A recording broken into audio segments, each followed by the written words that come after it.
Alright, so if you have a Rotobolt and you want to get the drop down brackets to make it more efficient for doing handled objects and larger objects, you would have received your Rotobolt just as you see it here. You got your magnet feet on this side, and everything's all together.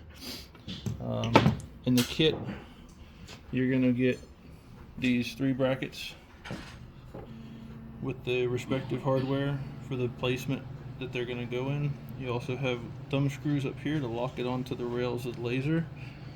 And then you're also going to get, in place of your magnet foot, you're going to get this foot here that actually mounts it to the drop down. So once you take off your magnet foot, you go ahead and install this in its place, and then you have an elongated hole here so you can make your minor adjustments as needed. So the first thing we're going to do is we'll go ahead and flip it over, and I've already taken the magnet out of this one, but it's going to have a magnet in it. So we'll take the magnet. You want to leave the magnet in there just for integrity, and you're going to install with this part facing down. You're going to go ahead and install this onto here. You don't want to get it tight. You can snug it up and then back it off so it's kind of free floating there. The next thing we're going to do is we're going to go ahead and install our other foot on the rail, and you just slide in the provided T-nut. There's a sliding T-nut there. Then your M5 again, this part facing down.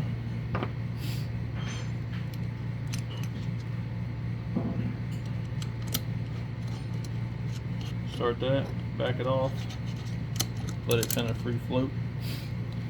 And then on this end here, you're going to stick the bolt in through the bracket. Again, this part facing down.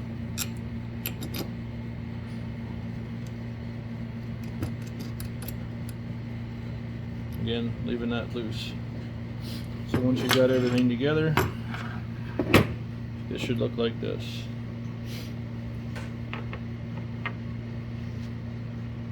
And then once you get it all together, then you're going to go ahead and place it in the laser, which we'll go to here in just a second. Pause. Alright, so now that you got the laser, we're going to go ahead and place this into the machine.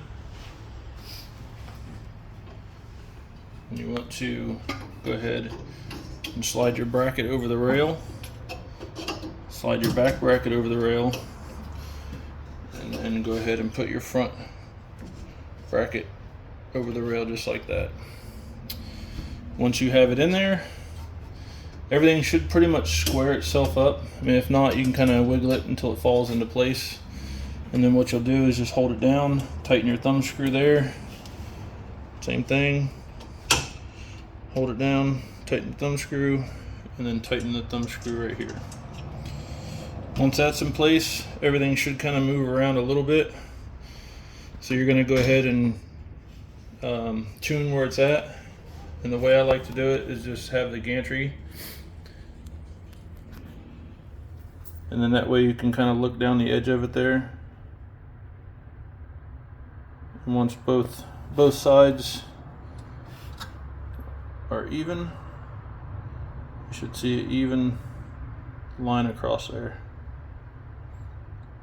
That way you know it's tight or straight. And then once all that's done, your bolt's underneath on all 3 points. You want to go ahead and tighten those down, double check everything. Once you get it in there and everything's tight, the only thing you should have to mess with is this side here, going side to side to kind of straighten the bar. And then once that's done, you're pretty much done. And then to remove it, once everything's locked in place and tightened down, you just loosen these 3 thumb screws and the rotary pops right out. So I hope that was helpful. I know it was a short, quick, and easy video, but it's really simple to do.